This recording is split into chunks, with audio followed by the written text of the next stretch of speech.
Welcome to the World of Warcraft Boss Design Workshop panel. Don't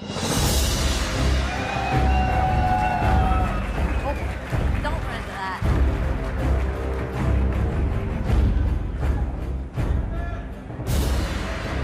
Like sitting on my mic. All right. Yeah, I know. Wow, awesome. So you're going to stay here, and you guys aren't going to go see the concert tonight, right? We'll just be designing bosses all night long if you'll hang with us. Yeah. So how's your Blizzcon? If you're a little louder, we'll just do an extra day of Blizzcon. What do you say? Okay, I'll run that past executive management, so you can pull that off. Anyway, I really appreciate you coming and joining us. This is a big experiment for us because we've never done this. We've had a lot of people ask us, gee, what does a designer do? How do you guys put together bosses for these encounters? And so we wanted to share with you kind of a peek behind the curtains while we're going to do this live. So hopefully you've already gone down to play at our demo area. If you haven't, you should. We've got 2 great dungeons down there, but we've got 8 more to do. So tonight, we're going to be designing a boss that will appear in Battle for Azeroth. So, yeah. So I'm your moderator, John Haidt, so you're not going to hear any ideas from me. So, but I want to introduce some of the rest of the folks here. Ken Huang is actually going to be designing the boss. So it's his job. It's his job to implement this boss. He knows nothing about what we're about to talk about, so this is all going to happen. And Blizzard does everything in kind of a consensus fashion. We know that some of the best ideas don't come from a single individual, but from groups. So Ken's brought along some of his fellow designers to help out, come up with some cool ideas, and brainstorm the boss that we're going to do. So Morgan Day, Scott Gordon, Candace Thomas, Johnny Cash, and this guy, reaching out to community is super important for us in tuning our bosses, getting good feedback, and so we've invited Ted Sloot Baczynski to join us tonight. Ted recently did shoutcasting for us at our Mythic Dungeon Invitational. We loved what he did, so we wanted his input tonight. All right, so Morgan, tell us about dungeon creation. How's it go? All right, so today we're here to brainstorm a dungeon boss. But before we get into that, we wanted to take a couple minutes to provide you guys with some context and give you a look behind the scenes as to what our process looks like and how we got to where we are today. So the first thing we have to do when we're creating a new dungeon is we have the pre-production meeting. This is a pretty small meeting where we just have a couple of people where we try to establish a few things. Things like, what's the setting of this location? Is this a haunted manor on the top of the hill like our dungeon in Dressvar? Or is this like what we're talking about today, where it's more of an exterior space where you walk across a cliff face? Additionally, we have to talk about things like, what's the story, right? What's my motivation? Why are we coming in here? What was the purpose of this place before we showed up? And most importantly, for today, what is the boss list, right? What are we going in there to punch?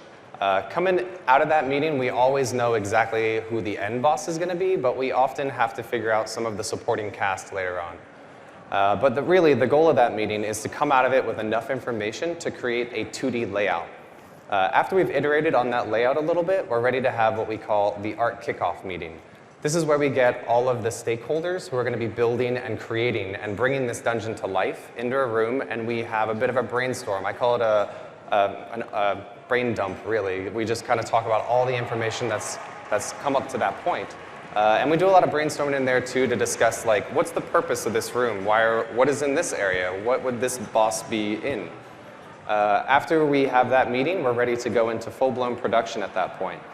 A few weeks later, we should have a 3D blockout that we can put into the game and actually start running around in and placing creatures and bosses. And at that point, we're ready to get the rest of the team, the encounter team up here involved, and have a similar meeting where we discuss the ecology of the dungeon and the bosses in there.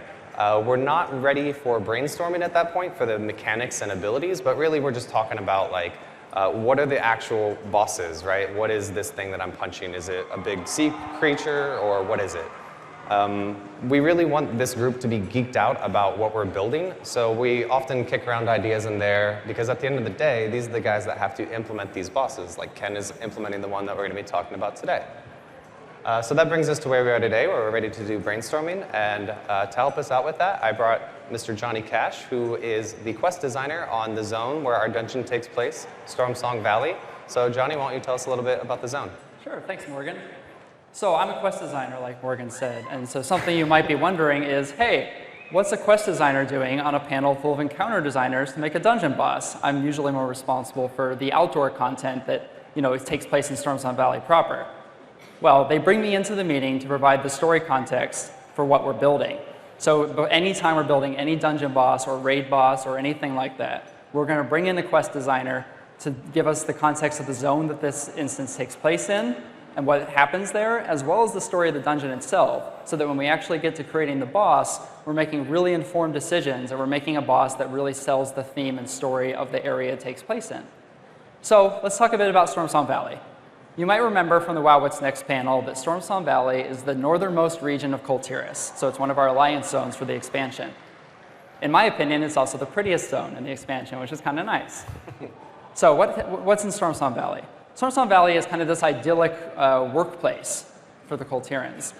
In Stormsong Valley, you see a lot of tradesmen, farmers, beekeepers, and most importantly of all, shipwrights. Coltiran culture is based heavily around their navy and their fishermen and sea life. And Stormsong Valley is where the lion's share of ships in Coltiris are made. So you might be wondering, the Alliance is probably pretty interested in this, right? With the battle for Azeroth looming and the different continents divided by a vast ocean. But why exactly are we interested in the Coltiran Navy? They have ships, but so do we, right? We have a shipyard in Stormwind. We've built ships over the years, so why do we want Stormsongs? Well, the Stormsong Valley is home to something that makes Coltiran ships very different than the ships we've seen before in Warcraft. House Stormsong is the dominant military power in the valley, and they have a secretive group of powerful casters known as Sea Priests. Now, Sea Priests are something that we've never seen before in Warcraft. They actually have magical dominion over the ocean. So they're controlling the water, they're controlling the storms, they're controlling the wind. And what they do to every single ship that's created in Coltiris, regardless of where it's made, they all pass through their stronghold to be blessed by the Sea Priests. And that magical, the runic binding on every single vessel is what makes them unlike anything we've ever seen in Warcraft before. So, their stronghold is the Shrine of the Storm. And that is also where our dungeon takes place today. Now, this is a really cool concept piece, and you can actually see it in-game today. So we're coming really far along, making a lot of really great progress on bringing this space to life so that we can fill it with bosses. Now, I won't spoil the story for the zone, but know this. Stormsong Valley is a very idyllic land, but there's dark secrets and dark forces at play beneath its rolling hills. And you will uncover that as you play through the zone's content, inevitably leading you into the Shrine of the Storm to do our dungeon experience for today. And so, let's get to the boss, right? That's what we're all here for. Our boss is an embodiment of the sea's fury itself, an enormous water elemental, bigger than any we've ever encountered before, and brimming with the very power that the Sea Priests have at their disposal. And we'll get to his abilities in just a minute. But first, let's go to Scott to talk about the space this guy is in and how we actually put the dungeon layout together. Thanks, Johnny. As Morgan said earlier, one of the very first things we do when designing a dungeon is create a layout for it. This is it's like a blueprint for the zone. Because we draw this out on paper and it's a 2D image, we're able to iterate on it very quickly. We can change the layout of the rooms. We can decide if there are multiple floors. Do we start in a hallway or a chapel or things like that? Once we've figured all this out, we can give this blueprint to the artists and designers, and they have something to start on when they're building the zone. In the case of the dungeon we're talking about today, Shrine of the Storms, with this really cool concept piece that one of our concept artists made. And when we saw this, we were immediately inspired, and we got really excited and geeked up about going along the cliffs underneath the Kraken and walking across the bridge and actually seeing the dungeon take place around it. So with that in mind, we created this layout that we're going to show you right now. So in this layout, we start in the bottom of the zone along a sea bluff or a cliff, and we walk underneath the Kraken motif up to the area where we're going to fight the first boss. That's the boss we're going to talk about today, and we're going to design. Once players defeat this boss, they can walk across the bridge, and they get a better view of the motif from the front, and they'll face a second boss in an area where they have tons of fountains, and it's where they cleanse themselves before entering the chapel. Finally, they'll walk across the bridge underneath the Kraken tentacles that are wrapped around the bridge itself, and you enter their actual cathedral where they perform these rituals on these ships. So with that in mind, we can start talking about the boss. So 2 things real quick before we start brainstorming the boss. I want to share with you guys our only rule during our brainstorms, which is that there are no bad ideas in a brainstorm. This is a safe place to just fling ideas at the wall, see what sticks, see what people like. One of the most common phrases that we hear in these brainstorming meetings, you might even hear today, Ted, feel free to steal this one, is, so this is a really bad idea, but, and then they throw out usually a really bad idea. It's usually not good. But the reason we do that and the value in that is that it might inspire somebody else to come up with something really cool, or somebody else might take that idea and roll with it. Like we were saying, this is a super collaborative process. So you just want to throw everything out there. So the things that you hear us saying up there, we know that not all of it is great. That's why we're here. And last but not least, like we mentioned, we've never talked about this water elemental before. We don't know what he's going to do. This is all on the fly. This is all off the cuff. So with that said, let's start talking. What do we got? So you said that this is summoned by the sea priest. Is he going to be, do we want him to be in the room when that happens? Do you want to see him like come out of the water in that epic reveal moment, or? Oh, definitely. Up to us whether we want him to actually be in the room during the fight or not, doing kind of that background lead-up sort of thing, but definitely want to pay off that big moment of the head sea priest channeling all of his power and raising the ocean itself into our boss. I think we kind of want to use the Sea Priest guy for later, so I want to keep the focus on the water elemental itself. You Okay. can see him in the background, like maybe he's on the bridge, like the one that we have to cross after we beat the boss. Maybe he's back when he summoned it, and then he just pieces out, like fades away into the darkness. Just like a reveal. So does that mean that the room is flooded if the water elemental is coming out of something? Like, doesn't have to be like at least like knee-deep water? That's a good point. We should probably figure out the room, huh? We have this layout, but that doesn't mean, like, I mean, we had the picture earlier where we were like chest high on him. Does that mean we're playing against torso boss, or does that mean we then it's really hard to see like area denial on the ground. Then again, we can always change that. He's whatever we want him to be. Like, he could be in the middle of this platform. He could be hanging off the side of it. It's whatever we want. So. I mean, you have the water source on the side, so you can summon him out of the water onto the platform. The size or his mobility, Immersius obviously comes to mind, a very iconic water elemental boss. But it seems to me like it's a pretty large platform there. It's something you can probably play with a lot in terms of where the boss spawns. Maybe he is immobile, but maybe he can kind of go into the ground, out of the ground in different areas too. So here's a bad idea. What if whenever he's in physical form and you can actually punch him in the watery face, there's no water in the room, but whenever he submerges, he just like floods the room and now you're like swimming or something. Or like there's like a different threat that comes out, like sharks or piranhas or the squid or something can finally like come out of the ocean. Ken knows a thing or two about that. Yeah. Cool. Oh, go ahead. Something that's cool about a water elemental like this is it can have a lot of different shapes. Like it actually could turn into a wave that washes over the platform, and it could play into what Ted was talking about of like maybe he starts out off the cliffside. He is so large that you're fighting him from the waist up, but then he turns into a wave and crashes onto the play space, and now maybe there's more than one of him. Or the way I see it from kind of the player fantasy going in there is that this guy's trying to defend this temple, trying to defend this dungeon, make sure nobody gets through that door and see kind of what's going on. And you guys have this idea where it's on the cliff side, so it makes sense to me to have a water elemental boss that's literally trying to wash you off the side of the cliff. So maybe there's a kind of wave thing you guys can do where if players don't move out of the way and they're going off the side of the cliff. No, that's totally cool. We've done that in the past in like the Alakir fight.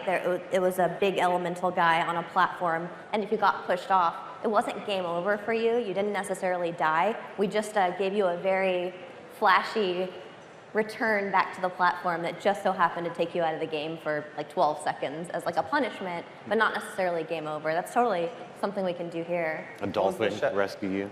Huh? A dolphin could rescue you. Heck yeah, What was- flying dolphins. What was the Shedman Burial Yeah. boss? He was like trying to pull you off the platform though. This guy could be like splashing you with water, trying to blast you off of it though, like just Yeah. the inverse of it. But it's kind of what you would expect a water elemental to do. Yeah, I and do so like- I guess another big question is most of our water elemental bosses like that look like this have been sessile, which means they can't move. Is that a direction we want to go here? Do we want him to just like submerge and show up somewhere else like right in, or do we want him to actually be mobile if the room is flooded with water? Like, can we get like a cool like evocative anime of him walking around the water? just scooting. Or just scooting around. I think it could be cool. Like, I really like Ted's idea about flooding the room and doing the water thing. You could almost imagine an A/B alternating sort of thing of he's against the cliff, he's very large, he's very imposing, and when the the area is covered in water, now he has that kind of, it's his element, so to speak, right? And he can actually move around and come after you. Maybe he's a wave, maybe it's his model, he scales down some. There's lots of options there. I think we should try to avoid the waist up boss for this one. Usually when we do that, it's like, when you think of just scale, right? Right. If you think of bosses that are that size in a dungeon, you think of Helya, you think of Wrath of Ajara, like those are always the end boss. Because if we start with a boss that's this big, we're gonna be punching like the pinky toe of our last boss if we wanna make it not feel less epic for the last boss. So I think with this guy, we wanna go something not waist up. Maybe it is a mobile version, like if we actually got like, I'd have to think about what animations Immersius has, but like he looks like the Warcraft 3 water elemental, right? Who's just like kind of scoots around. Yeah, scooting, that's a good word for it.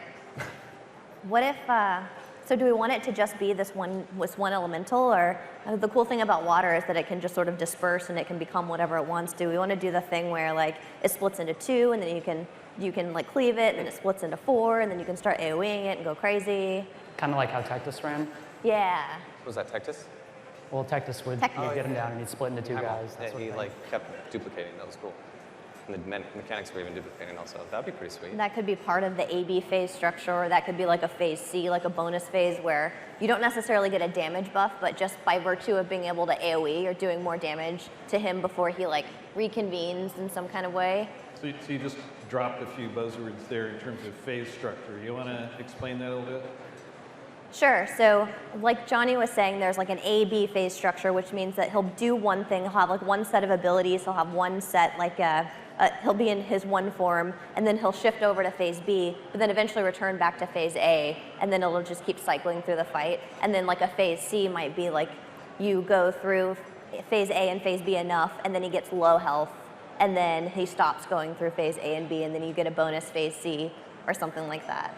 I was just actually thinking about the Tectus idea plus the like pushing you off idea. It'd be kind of neat too, because with one, it would be like push you at like 3 yards a second. But as you get more and more of them, the force, like more of them are pushing us back would be kind of cool. Or maybe just like only one person is pushed at the start, and then towards the end, if there's 3 of them or 4 of them by then, like all of us are getting pushed back by then. I do really like how that, playing off of Tectus and playing off of some of those other elemental bosses we've done before, and I think paying that minor homage to Immersius, right, with the splitting, the iconic thing that he did. I think the thing I really like is it's really chasing after that fantasy of fighting the ocean, right? We've all been kids and tried to build a sandcastle on the beach. This will never fall down. I spent all day on it, and then inevitably it does, right? That keeping the boss's abilities potentially on the simpler side, but them stacking and multiplying against you, and that feeling of being, that race to bring him down before he can multiply enough to bring you down. There's something really cool about that, about capturing that fantasy. It's also not splitting into lots of little droplets that reform. Right, it gives it a different flavor than what we've seen before, but it is consistent. And it doesn't have to be droplets, it could just be smaller versions of himself. He could just totally. be like he's everywhere. He's like a reflection of the ocean. He's in all places at all times, and maybe like you DPS one down and it bursts into water, and then something drops its heart, or who knows, its shackles. Does it have like the classic water elemental bindings of the, oh, it does. Ooh, Well, and he was tentacles. summoned, right? So I think, I think what's really unique about this guy is he has those kind of Cthulhu tentacles, as you call them, going on. So there's definitely this kind of, from a player side feeling, whatever we know, that there's this kind of void, old, gaudy kind of presence going on here because of just the way he's structured. And then one of the key pieces we saw earlier where there was that just tiny person on the cliffside fending. It almost even looked like they were just attacking him, ready to stab him with those chin things. Yeah, so I can imagine that he actually like physically punches the tank. He's not like a caster that's water bolting. He's just like, ugh. That's interesting. What if going with the tentacles and the idea of like the shadow as well as water idea, right? Yeah. Like, because we've just been focusing on water.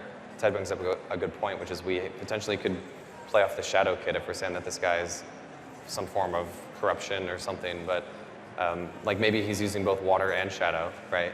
But then as he's splitting, potentially the water is getting more powerful and the shadow, like something's getting diluted there, right? It's probably not the water because he's just splitting, but maybe the shadow ability that he's using is getting weaker as the water ability is getting stronger or something like that. Interesting. Or also riffing off of that, what if what you're actually killing is like the corruption and there's like a dark something in some of the water elementals and you have to hack through the elementals to find out whether or not they have that corrupted core or whether they have like that magic nugget or whatever it is that the priest was like, take this.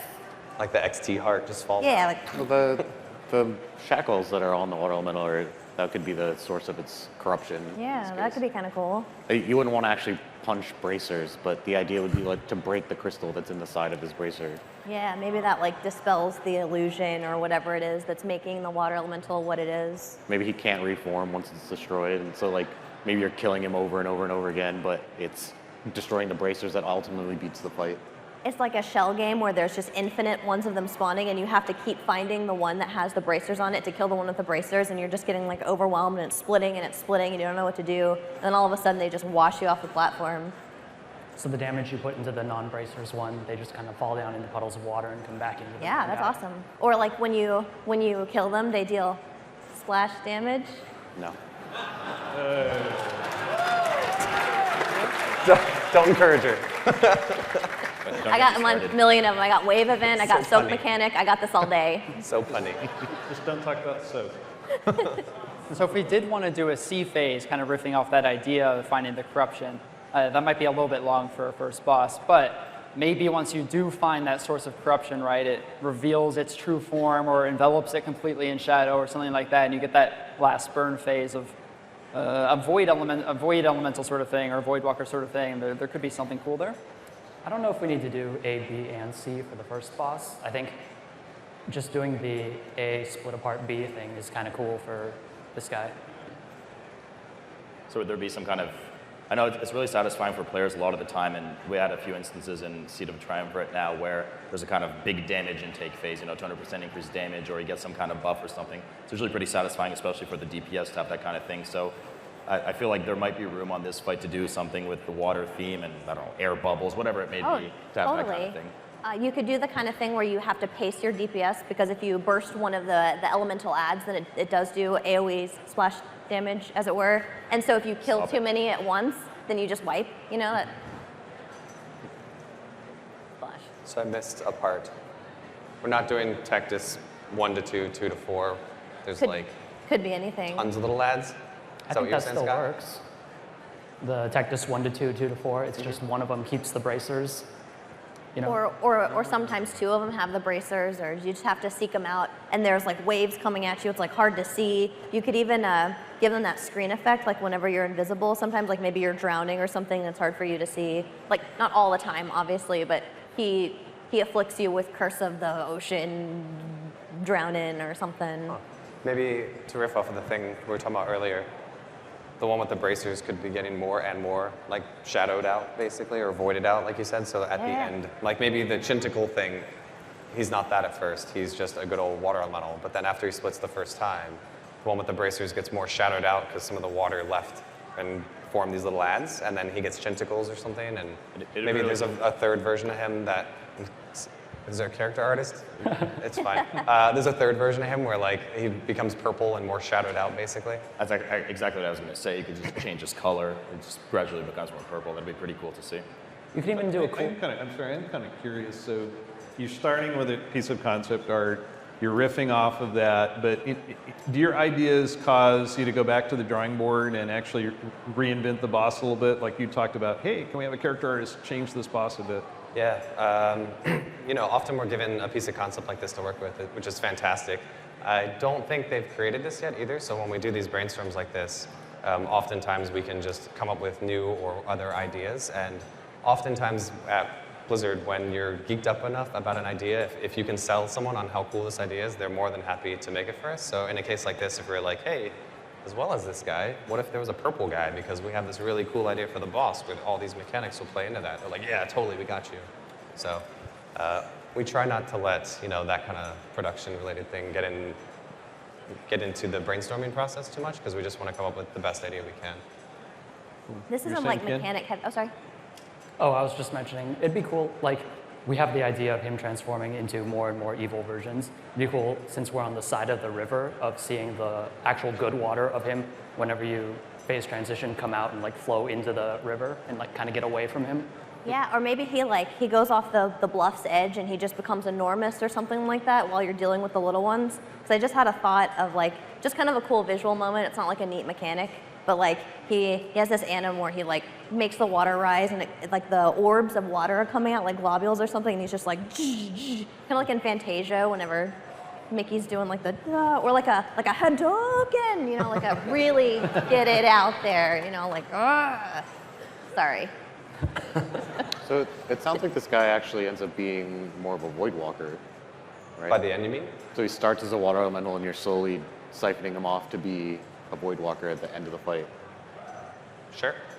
Just visually, I'm trying to think what that Yeah. would... Sounds like they both have the same cuff motif. They're kind of controlled by something. Totally. Is there a way we could make the shadow and water kind of work together in some way?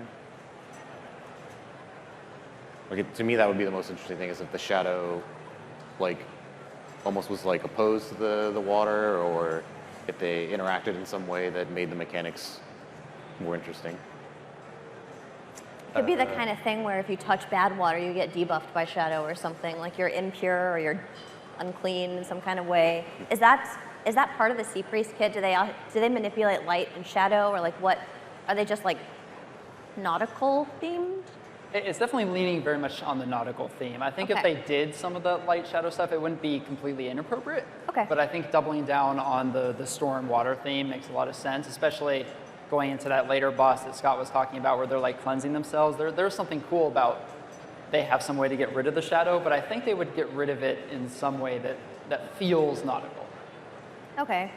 The thing you mentioned about the unclean debuff, you could have the like pools of clean water, and actually walking into them removes that. Yeah. But then you've created a pool of bad water, and maybe that's what animates it as a shadowy apparition or something like that. Like, Sorry, unrelated, but I just had a random idea. There's a boat, and there's a channel, and there are boats. Would we be able to get them involved somehow? Like, or would that be worth discussing? they're like shooting their cannons at you I as don't they know, drive maybe, by. yeah. I mean, Like on heroic mode, one just comes over and bombards you for no freaking reason Exactly. whatsoever. Just like, hey, F you. Mythic mechanic, maybe? Bunch of cannonballs shooting on the side of the platform, get worse and worse, those kind of soft and rage style. Tyrannical boats. that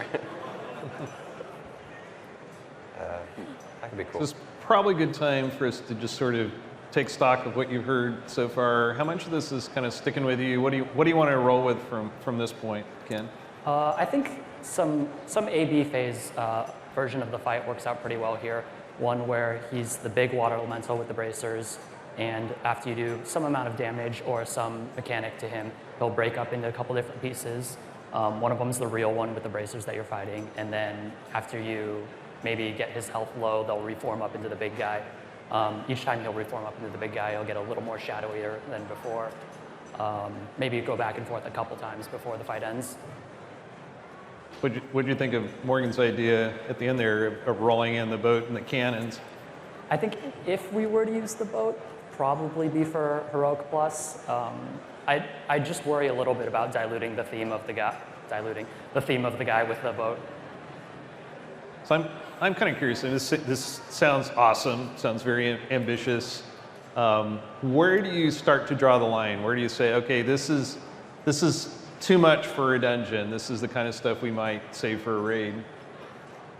So far what we have doesn't scare me that much. So one of the things that we always try to consider with dungeon bosses is just how much time players get to spend with them, right? So with a dungeon boss, we expect it to really only last like a couple minutes, like two plus-ish minutes. With a raid boss, we're talking about like many minutes, from 6 to on up. So we know that there's a lot more time to let mechanics as well as additional phases breathe. So we have often done like A/B bosses, like where we go from one phase to the next, back to the next, or even just at 50% health, trigger the next thing, right? That's usually where we try to stop the complexity level for a dungeon boss. So this is pushing it, but I think we're okay. We also don't want to overload you with mechanics. I think that the rule of 3 is a good number for game design, where you don't want to have to have someone have more than 3 things in their mind at once. Like, what is my objective? What am I dodging? What else could possibly play off of that? And that's about as far as you want to go for the casual not casual, but the 5-man, possibly pug group mechanic. And when do you start incorporating, the different roles? Like, hey, what's the tank doing? What are the healers doing? What's melee? What's range doing? I think that would be like what Ken does. So the way that we describe this sometimes is whenever they do the dungeon layout and they're trying to figure out who's in the dungeon, you write the 1-sentence version of what this boss is. And then when we sit down and we have this meeting, we come up with the 1-paragraph version of what the boss is. So we say okay, it's a water elemental, but also it splits into 3 and it's pushing you off the side. But then Ken would take everything that we're just sort of vomiting out on stage right now and then turn that into a 1-page design where he decides okay, now how is this meaningful to the tank, and how are we making sure we're doing enough damage to keep the healer engaged? We can come up with some cool ideas on how to kit that and how to theme that, but ultimately that would be up to Ken. So he's boxed you in a little bit now. So you want to spend a little bit more time kind of working within that box? So no boats. No boats. Maybe heroic. There's life. Maybe. Maybe. It'll happen, maybe. Heroic boats. Cool. So you're saying you think when the water splits off, they're going to reform, or is that just ads that we kill and then the water's gone and he's more corrupted now? Potentially, it's just ads that you kill that come back in, form back into the main guy. We could even have it split more than once. The way I was thinking in my head is he's the normal water elemental. He'll split once, and then he'll be the evil version of the water elemental. So you only have A, B, A, then you're done. Right. So are you thinking that every time he splits, he comes back and he has less health, and that's how you know that you're progressing on the boss? Or when he turns into the shadow version, is he a new one with 100% health? I think you just keep the same health bar the whole time. Okay. So when you get him down to, say, 50, he'll split into him and his buddy, essentially, or even more than one buddy. You kill them, he comes back at 50, or whatever damage you've done to him in the meantime. Yeah, that's good. That's interesting, because then that can be one of those things in Mythic Plus when you're really pushing those keystones, how many times he submerges can be what pushes you over the edge of killing this boss on time. So what's the mechanic then to have to kill his buddies? Does he just go immune? Do they take double damage from the cleave? We never really decided, are they immobile or not? I think we went for he's moving around. As to going immune, typically that doesn't really, or it's hard to make that feel good when players have to switch over because the main guy that you're watching the life bar of goes immune. It could even be something like the side guys just do the exact same abilities as the boss, so that's why you want to get rid of them, because they have much less health and they're presenting their own threats in some way. Are you thinking the watery Hadoken, or are you going to pass? I'm okay with that. The pushback thing? Yeah. Kind of cool. It's pretty He cool. could even do the thing we were talking about before, where he transforms into a wave, goes across the play space, and then comes back up as the water elemental. That way, when you've got 2 or 4 of them, it's threatening in its own way. I'm curious, this guy, do you think that he talks? Do you think that he'd be smack talking to you the whole time, or is he just kind of this mindless, aberrant horror that's just, I kill? We've done both treatments of elementals before, but I personally kind of prefer it when we give them that voice, give them that personality. It can be kind of that raw, powerful, angry sort of vibe that we've seen with Tectis, right? Tectis isn't exactly going out to write a novel, or the Wrath of Ajara, or some of those other elemental bosses, right? Sure. But I do think it's cool to have him talk, and I think there's a cool opportunity there as he becomes more shadow, as he's revealing his true form, right? We can kind of have his voice modulate over time, so those sound lines that he's saying, or the ability that he's doing, can take on some of that shadowy effect. If you think back to Yogg-Saron, right? When he's revealing his true form, spoilers, at the heart of Ulduar, right? That voice transition is a super awesome moment. Would you say that the water elemental's voice is deep? Yes.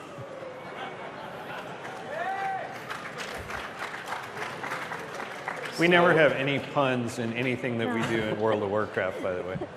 It was a nice career for a while, so you guys fired Monday.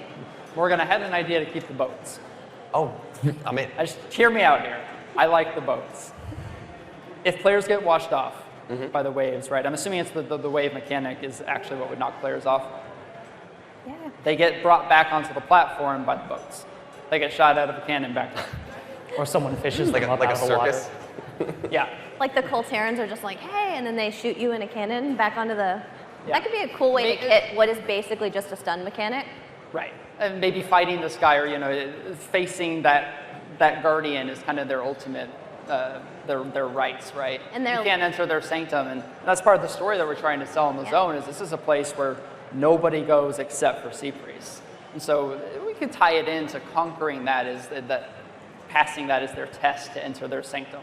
That's cool. Yeah, because we can't just death touch you or kill you instantly for getting knocked off. It's a dungeon, first boss in the dungeon, no less. It should feel like a timeout. Like, here you go, sit in the corner, jump in the cannon, get back up. All right, you're back in the fight. I mean, we can. We just be big jerks. Right. You could always do the water spout, but you could also do a ship. Yeah. He could pick the boat up and throw it at you. With his tentacles.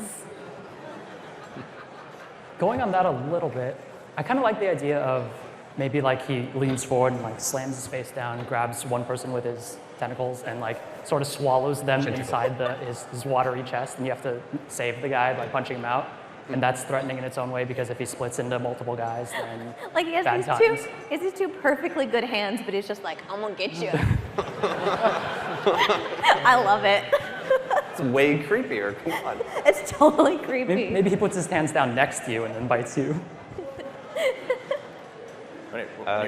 When you're saying putting his hands down, it just kind of, I don't want to completely redesign the fight now, but because the bracers are kind of that soft spot or what he's enchanted, it's an opportunity for him to slam his hands down and maybe get a bit of extra damage in.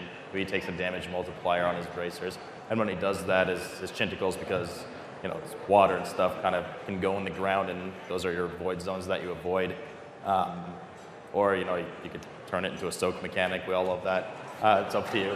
But I knew it was going to happen. so Now the you're gonna last have to- panel ever, apparently. But so there's just definitely an idea there with the tentacles, and I just like focusing on that because that art is amazing. It looks great, and they're just so obvious on his face, so menacing. So it'd be neat to see those in play somehow. It could be the kind of thing where the tentacles, maybe they don't necessarily he leans over and picks them up, but it's the kind of thing where it's like a spiraling water looking thing, right? And they spiral back down into if you're standing in water. I haven't decided. Have we decided if the room is chest high, knee high? Is there any water in the room besides him? I think it's just a solid dry platform above the river itself. Okay, because I was thinking they could turn into friggin' chin tornadoes and go down to the water and then funnel you up out of the water and then just it was just a thought. Changing subjects, we haven't talked about Shadow at all. Right. We really like the Chinticles, but if he's going to do Shadow stuff, we should probably figure out what that is, right? I think something that Scott mentioned that was a really cool idea is if we're doing the Hadoken, push you off the platform, can we somehow put shadow stuff on the ground? Maybe it snares you so that you can use it to not get pushed off, or it stuns you or something if you touch it, but you want to get stunned so you don't get pushed off, or something weird, or I don't know. The Bone Maw fight in Shadow Moon Burial Grounds was kind of he's trying to suck you in like Kirby, and what you want to do is stand in the goo because the goo makes you sticky and then you don't get sucked in. Could be the opposite thing where there's a shadow puddle on the ground and you're immobile or something like that. When he pushes you off, it's well, would you rather get pushed off or would you rather take some shadow damage? It's let them decide. It seems weird from a fantasy perspective for the player that you want to be standing in the evil shadow stuff. So instead of something that'll help you get pushed against the wave, maybe there are gaps in the wave that you could naturally dodge, but touching one of those puddles actually amplifies the wave pushing you. So it's a punishment rather than a savior. It just seems kind of weird that, oh, evil shadow stuff, I should go stand in it. Interesting. Do you imagine that one of his primary attacks that's just like doing damage to the raid would be shadow, or do you think that it would mostly be water? I think a cool flavoring thing is like it could be water at the beginning, and then when he transforms, it turns into shadow. That's cool. To Ted's point, you could do something, since we got tentacles, you could get the water version, or shadowy version of like, maybe something actually grabs you, like physically grabs you. That could be interesting. Like maybe it's even a big wind up, like Ted, you're gonna get pushed off the platform and you wanna go jump on something or get grabbed by something, one of the tentacles maybe, to not get knocked off, or I don't know, I'm just trying to wrap my head around what is the shadow part of the guy, since we have lots of really strong themes and kit ideas for the water, what's the shadow? It kind of depends right now because I guess everyone's kind of on board for this wave mechanic pushing you off, but there's some disparity right now between, is it just going to be one big inevitable wave that goes through, or are there going to be several waves and you kind of have to Frogger your way through? Yeah. And I mean, you can maybe get hit by one, it'll set you back a bit, but ultimately there's maybe 2 or 3 layers that you have to dodge in order to get back to the platform or be safe. I think splitting those up into 2 different abilities or mechanics is kind of the way to go here. One would be the waves that kind of go across and you dodge them or you take a bunch of damage, and another is kind of like a water jet that he channels on you that's shooting streams of water trying to push you towards the edge. So would just him be shooting it, or when he splits, we'd have 2 of them, 3 of them, 4 of them? Absolutely. You could have a bunch of them channeling on a bunch of different random people, pushing them towards the edge. So it's like a bullet hell of waves where you're trying to dodge all the bullets, but then when he splits, there's even more of them, and it's your worst nightmare? Yeah. So would there be some inherent benefit to not killing those ads? Because I know when we think, especially about Mythic Plus, it's all about there's some kind of risk reward and trying to be efficient, even if it's at the risk of perhaps wiping. So would there be some benefit to not having to kill the ads that he splits in, outside of saving some damage because you can funnel it directly into the boss? You know, the risk being, of course, the more there are, the more damage, the more people can get knocked off. But where's the benefit of not doing that? Or is there one? Should there be one? Yeah, I agree. I'd have to think about it some more, but I want to lean towards the making killing the ads a bonus and really want to push that rather than let you just tunnel the boss and ignore everything else on the side.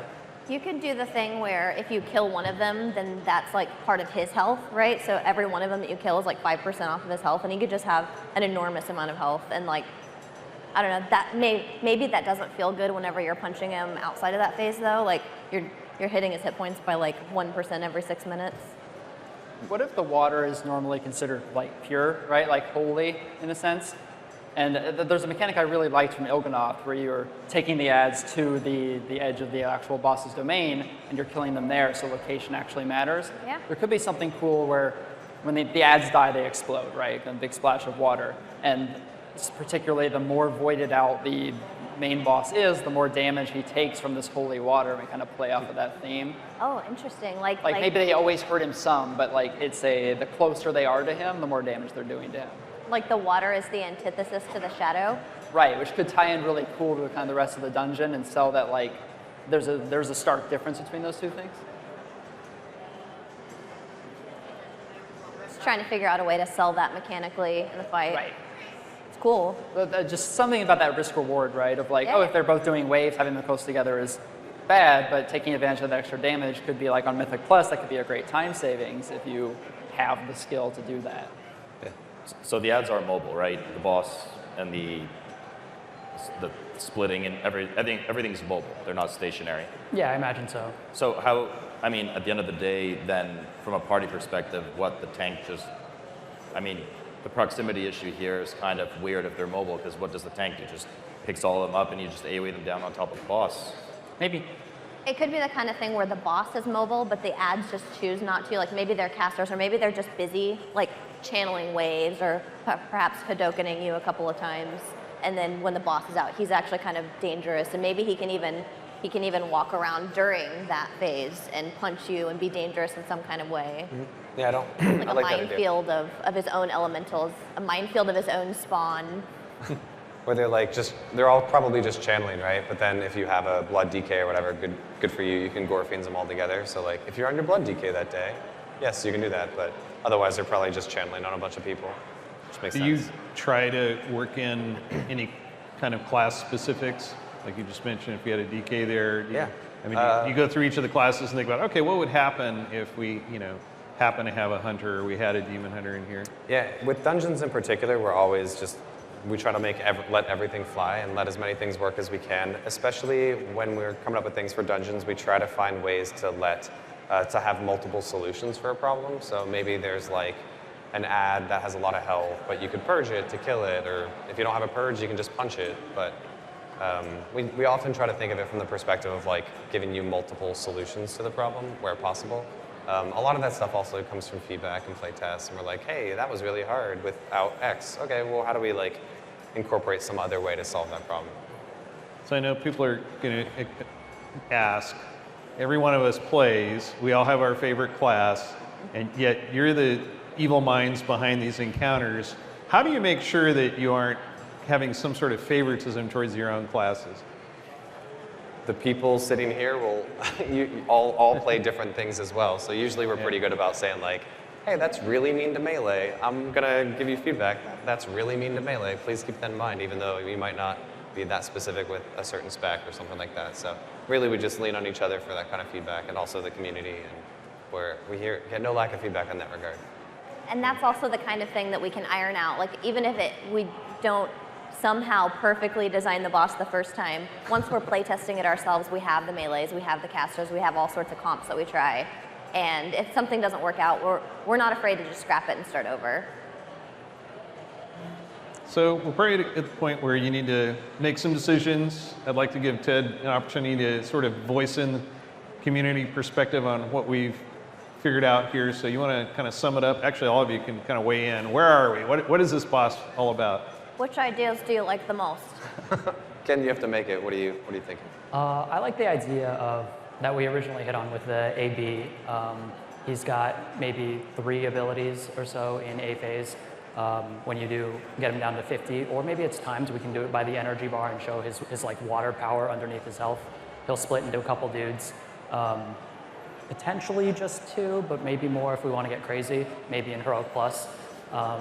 But they all share his abilities, and when you damage them, it somehow damages him either by copying their damage onto him, or they explode and you have to bring him over, that sort of thing. After you deal with all of those, he'll reform back up into his main guy at whatever amount of health. You'll bring him down to 0 and win, hopefully. Ideally. Hopefully. Okay, Ted, what do you think? Feedback? I hate it. No, I was kidding. I mean, it sounds great. No, there's obviously there's always a bit of a disconnect between how you guys imagine things and what the players end up finding at home. It could be bugs, could be just something didn't come to image.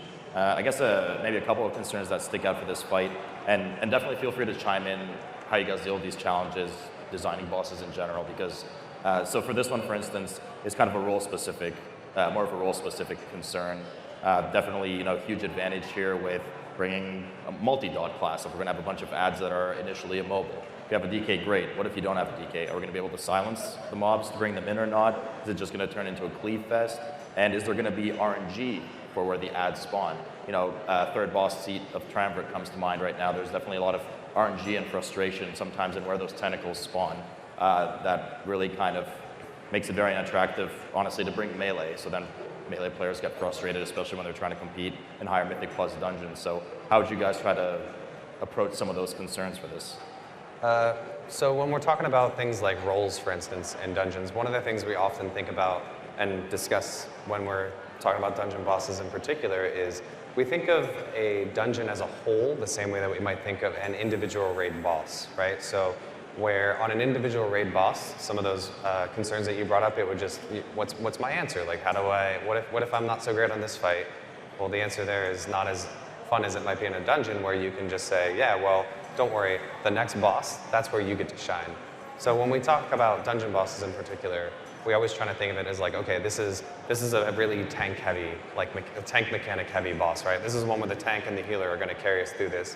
It might not have as much for a DPS in particular, but then maybe the boss right after that will, right?